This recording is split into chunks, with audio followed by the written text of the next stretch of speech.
Hello and welcome back to the channel. If you're new here, hi, you're very welcome. This is Reading the Past and I'm Dr. Cat. Yet again, we find ourselves bearing witness to history, don't we? And as with the other recent events, and indeed among the myriad feelings that have been expressed in relation to this one, I have noticed a sense of collective uncertainty. A drive to ask, what now? It is an experience that I personally do not enjoy, and in fact my husband can testify to my near pathological dislike of change. But I do know that I am not alone in this moment in feeling somewhat destabilised. The experience, however uncomfortable, is, I would say, nevertheless an informative one, and that's especially from an historian's point of view. As we live through significant historic shifts, we experience them, I think, similarly to the way that those who came before us presumably experienced their seismic moments. Because, like them, we lack the benefit of hindsight. We simply don't know how this history plays out. And so perhaps when we consider moments from the past, we are able to draw on our own personal lived experiences to obtain at least a sense of the uneasiness that they may also have felt. The reign of Queen Elizabeth II is, at this present time, very complicated to explore historically. And that's particularly the case if we are attempting to do so in its entirety, because we are too close to it, both in a temporal and, for many of us, a personal sense. It has impacted many of our lives to varying degrees.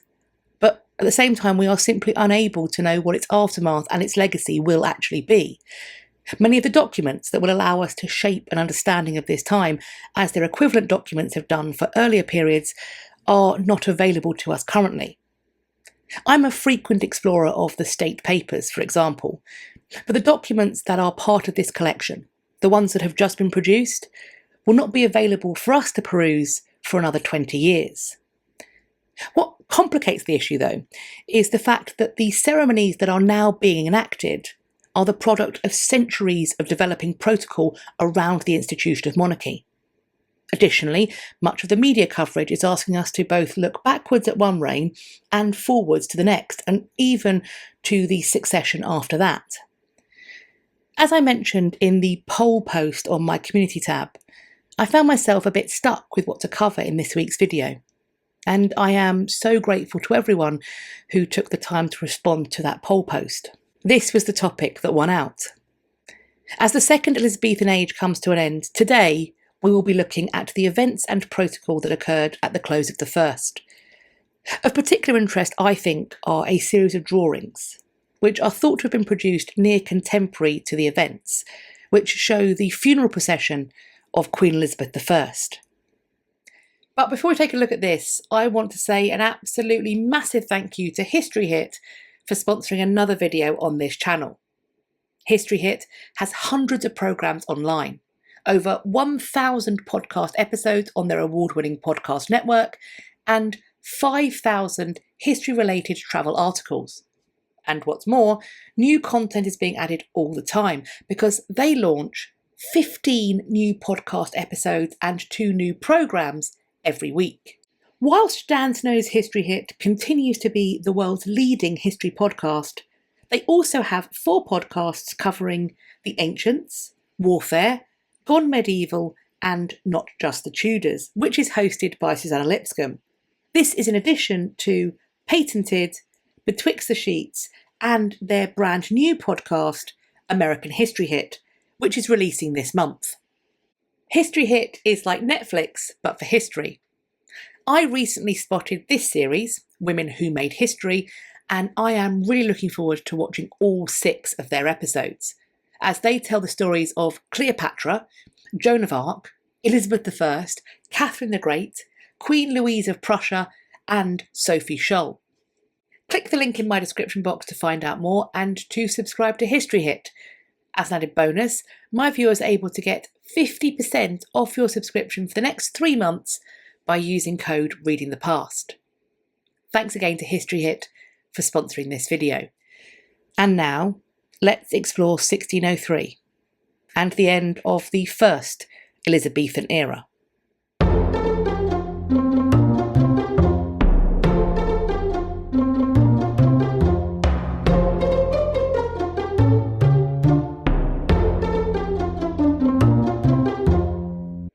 For much of her life, Queen Elizabeth I, broadly speaking, enjoyed robust health.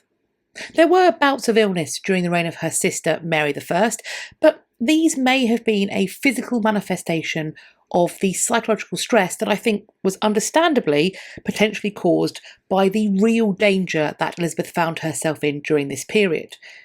These bouts may even have been an attempt, successful as it would turn out, for Elizabeth to buy herself time.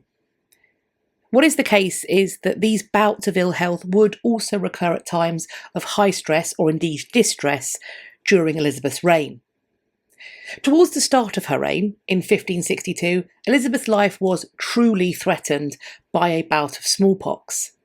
It is said that she had problems with her teeth and with her vision. Indeed, in her 50s, the Queen reportedly underwent a procedure, seemingly to remove cataracts. But I would think that none of these things would have had a lasting effect on the Queen's energies and capabilities.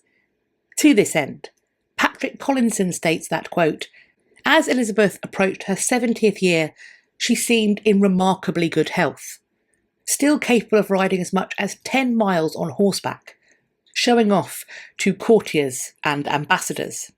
One of the results or consequences of Elizabeth's longevity was the fact that by the end of her reign, she had lost those who had been closest to her, and was instead accompanied by their successors. Even the woman who was, perhaps, her greatest rival for her crown had left behind another claimant to take her place. I think we make a lot of reference to the losses that Elizabeth I experienced in her early life. We look, for example, at how her father had had her mother executed before she was 3, that she would then be orphaned by that father's death when she was 13.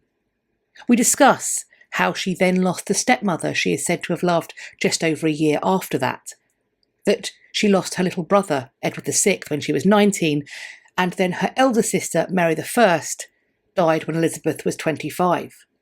However, the losses of the last decade or so of her life must, I would argue, have been equally impactful. In 1587, Elizabeth's cousin, logical successor, alleged challenger, and prisoner, Mary Queen of Scots, was executed. In the aftermath, any claim that she may have had to Elizabeth's throne was arguably inherited by her son, James VI of Scots. The next year, 1588, and just a few weeks after England's preservation in the face of the Spanish Armada, on the 4th of September, Elizabeth's favourite, and some say the person who was the love of her life, Robert Dudley, Earl of Leicester, would die. In some ways, his place in Elizabeth's life would be filled, for a time at least, by his stepson, Robert Devereux, Earl of Essex. Nearly 10 years later, on the 4th of August 1598, Elizabeth's most trusted and highly influential counsellor, William Cecil Lord Burleigh, would come to the end of his final illness. Cecil had outlived many of the other leading men of his generation. For example, Francis Walsingham had died in 1590 and Christopher Hatton in 1598. Elizabeth nursed Burleigh at the end, sitting by his bed and spoon-feeding him herself. His son Robert would attempt to occupy his father's position. It is undeniable that William Cecil and Robert Dudley had had a somewhat strained relationship. Their replacements, the two Roberts, Cecil and Devereux respectively, would, however, best them when it came to animosity. Essex's reckless behaviour, coupled with Robert Cecil's willingness to highlight any mistake or show of disloyalty in his rival, would ultimately culminate in Essex's failed rebellion and his subsequent execution in February 1601. Despite these shocks and losses, the Queen would retain her vitality for a little while yet. On the 30th of November 1601, she would deliver, to her last Parliament, a speech that has come to be known as the Golden Speech. There are various versions of this speech that are extant to us today, but in each of them it is proven that the Queen had lost none of her rhetorical skill. Towards the end of one version of this speech, she is quoted as saying, "For it is not my desire to live or reign longer than my life and reign shall be for your good. And though you have had, and may have, many mightier and wiser princes sitting in this seat, yet you never had, nor shall have, any that will love you better. Elizabeth would turn 69 the following year, on the 7th of September 1602. Just a few months later, in a letter dated to the 27th of December 1602, the Queen's godson, Sir John Harrington, would write to inform his wife that, quote, "Our dear Queen, my royal godmother and this state's natural mother, doth now bear show of human infirmity, too fast for that evil which we shall get by her death, and too slow for that good which she shall get by her releasement from her pains and misery." In addition to the loss of his godmother, the evil that Harrington refers to here must surely include the potential for unrest that was in danger of occurring when a monarch died with no heir of their body, or even of their election. And this was still the case with Elizabeth, even at this very late point. The final emotional blow for the Queen, as a number of contemporary accounts would report, would come on the 24th of February, when Katherine, Countess of Nottingham, died. She was the daughter of Henry Carey, Lord Hunsdon, who was himself Elizabeth's first cousin, with their mothers being sisters. He was potentially, if certain rumours are to be believed, also Elizabeth's half-brother, owing to the relationship that Henry VIII had had with Mary Boleyn before his marriage to her sister Anne. So in addition to being a close kinswoman, Katherine had also served in the Queen's household since nearly the start of her reign. The Queen was described as having fallen into, quote, "a deep melancholy." She had become morbid. Her mind had started to wander, her memory fail. She complained of headaches, pains in her body, and feeling chilled. By the following month, she was unable or unwilling to eat. She also avoided going to bed, and instead was propped up on a pile of pillows. Robert Cecil reportedly told Elizabeth that she must go to bed. The Queen is said to have replied, "Must?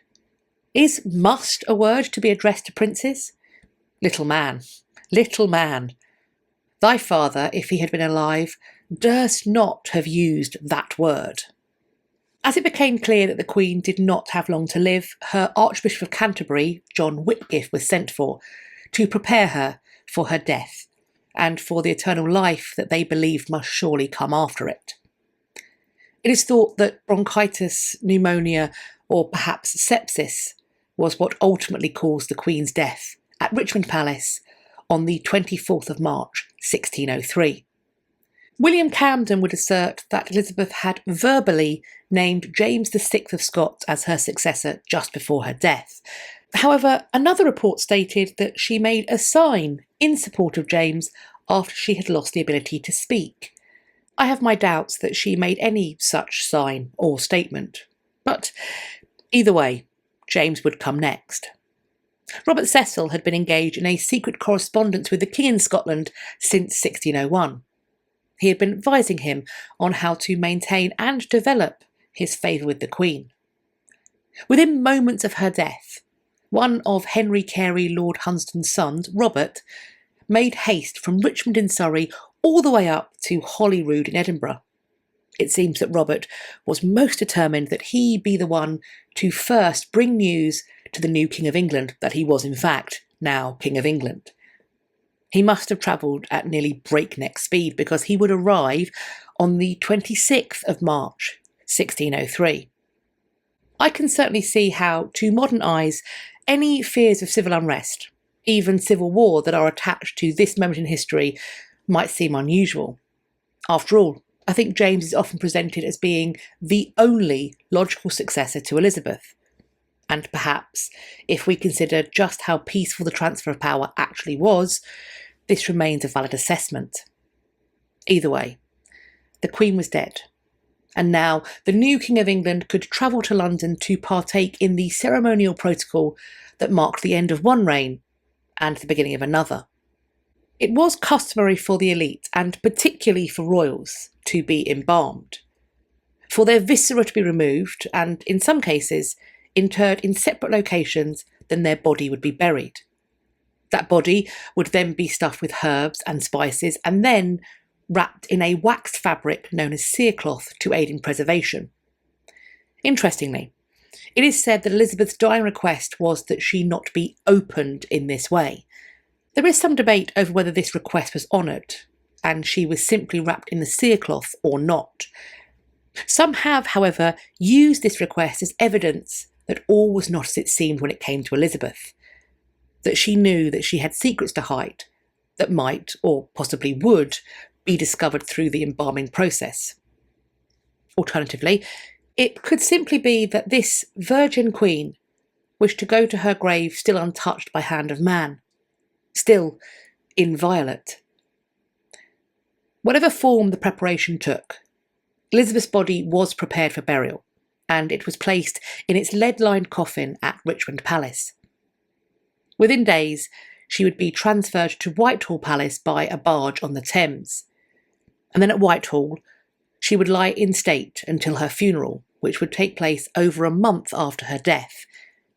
She would be buried on the 28th of April, 1603.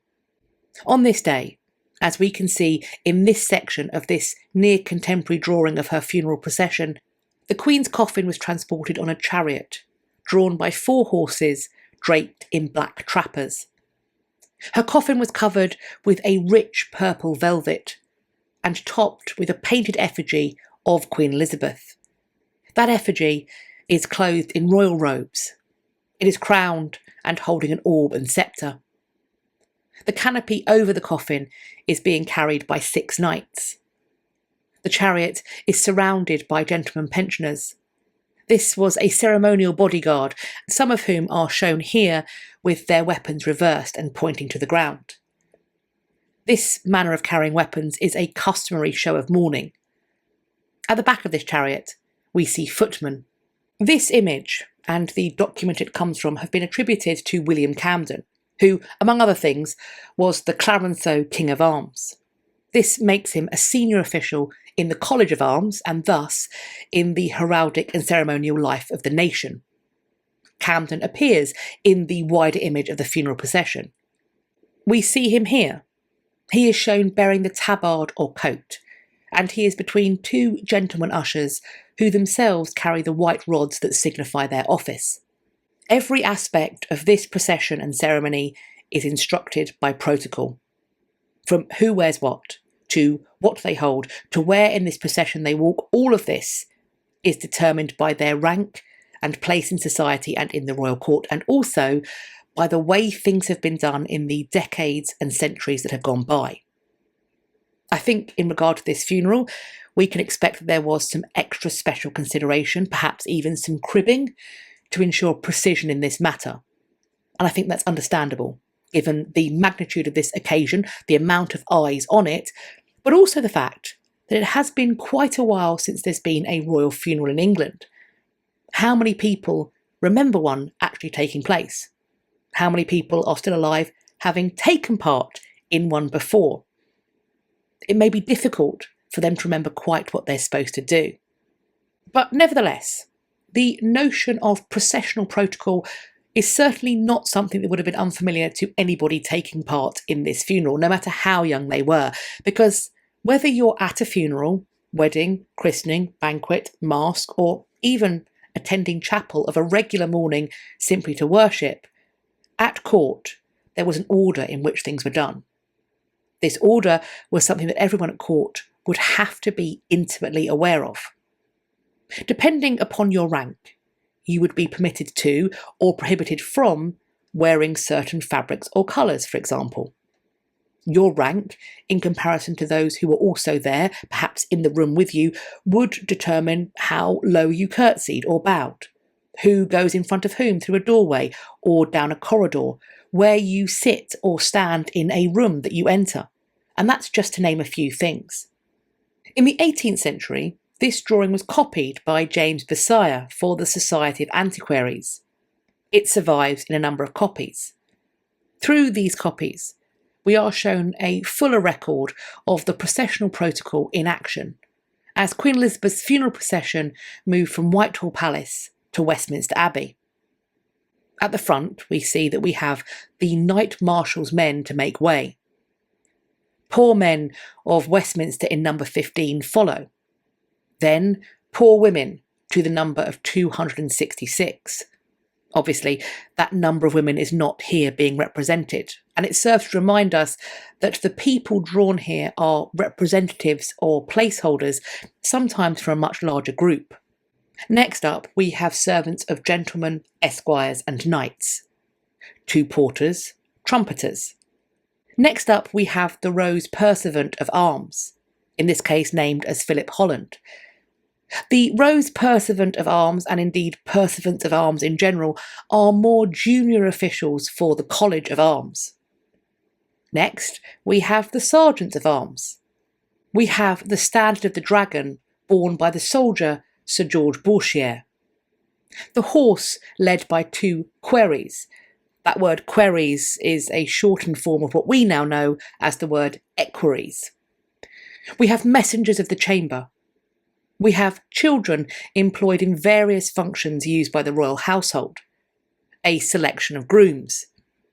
Officers to the Lord Mayor of London come next.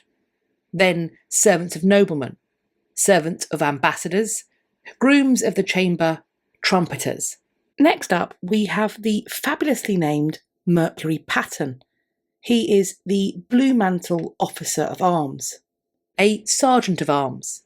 The Standard of the Greyhound is borne by Mr. Philip Herbert, who is the brother of the Earl of Pembroke.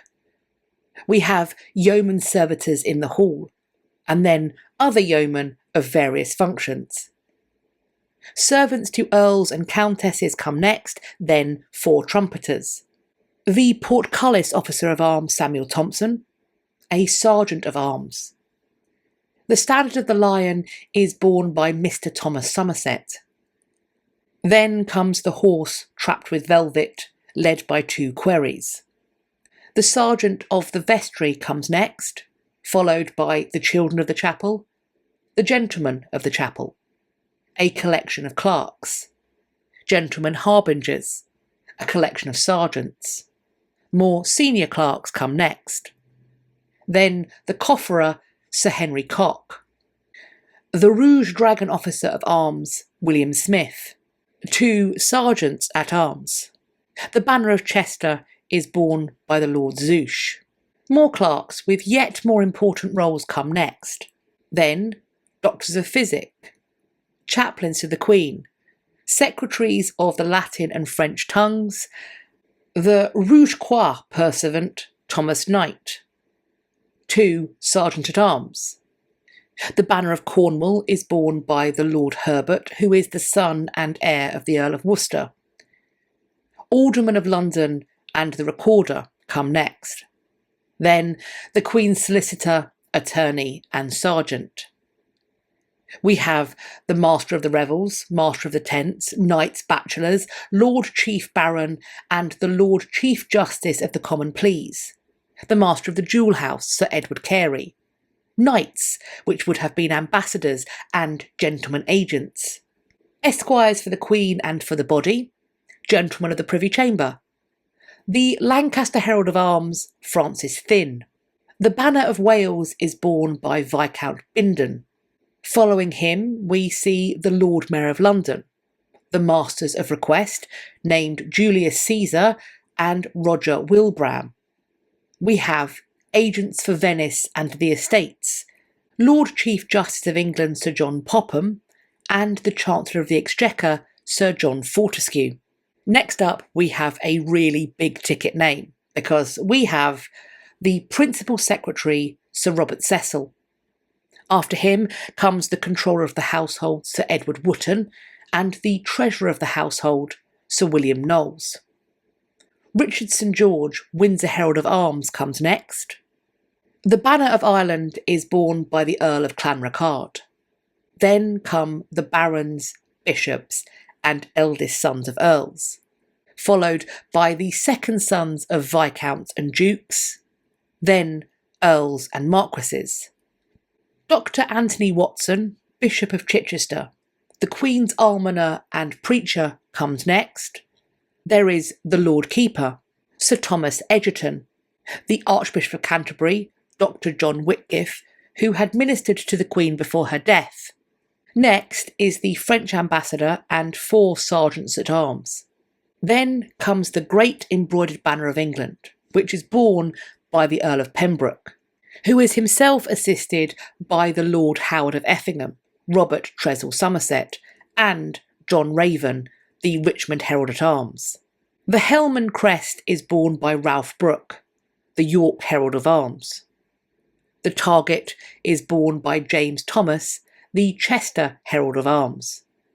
The sword is borne by William Seager, Norroy, King of Arms.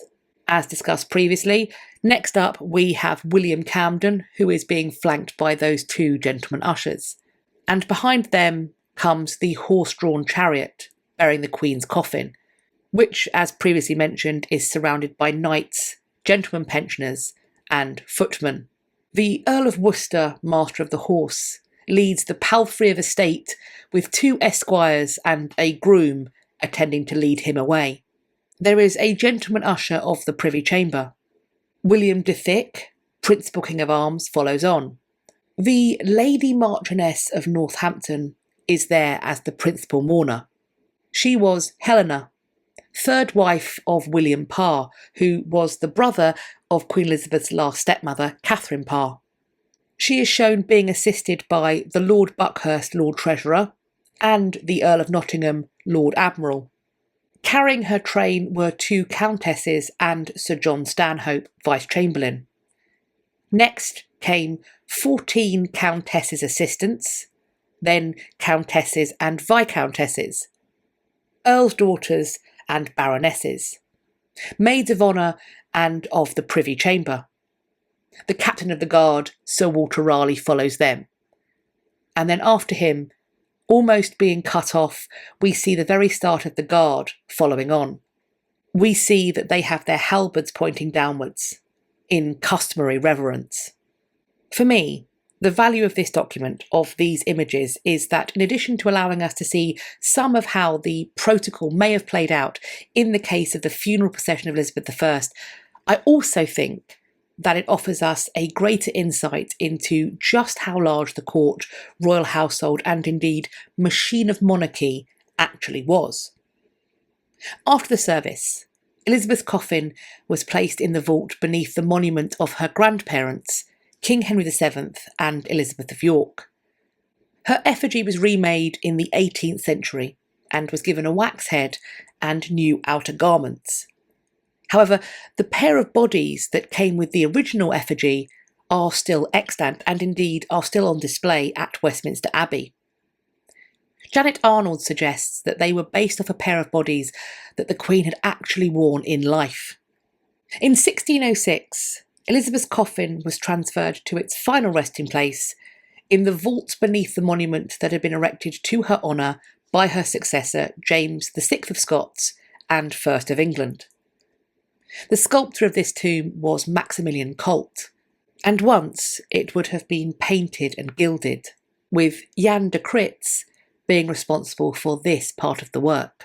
The effigy on this tomb depicts an older Elizabeth, and we are told that at the time it cost £1,485.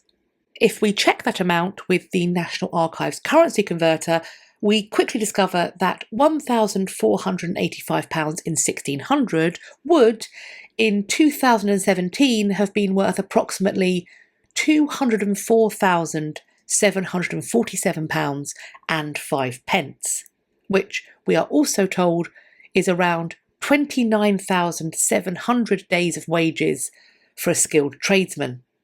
Elizabeth does not occupy her vault alone. Instead, her coffin rests upon the one belonging to her half-sister, Mary I. Mary has not been given an effigy, but is remembered in the inscription on the base of this monument. Quote, "Partners in throne and grave, here we sleep, Elizabeth and Mary, sisters, in the hope of the resurrection." In 1612, the abbey would also come to play host to the body of the King's mother, Mary, Queen of Scots. Her tomb, which was built to be taller than the tomb created for Elizabeth and Mary Tudor, stands in the same chapel. Both tombs to these three queens are placed in Henry VII's Lady Chapel. They are simply in opposite aisles. So what do you think of the end of the First Elizabethan age, of the protocols and ceremonies that accompanied it? Is there perhaps an individual job title, or indeed anything else that I've made reference to in this video that you would like me to explore and perhaps explain in more depth? As always, I'm looking forward to reading your conversations in the comments section underneath this video, or you can find me elsewhere on social media. I will leave links to all the other places you can find me on the internet in my description box, so please consider following me over on some or all of those so that we can continue this conversation and start some others. I do hope you enjoyed this video and found it useful. If you did, please consider sharing with your friends. Please also let me know you liked it by hitting the thumbs up. Please subscribe to the channel. And if you think you are subscribed, do just have a little check now. Make sure that YouTube hasn't mysteriously unsubscribed you against your will. And while you're there, checking, subscribing, possibly resubscribing, please do also hit the bell icon that sits beside the subscribe button so that YouTube will tell you when I've next uploaded. And if you want to make it extra sure, there will be a drop down that appears when you hit that bell. So do hit all, and that may help matters further, perhaps. I hope you're going to have a great day, whatever you're doing, and I look forward to speaking to you all in my next video. Take care of yourselves. Bye-bye for now.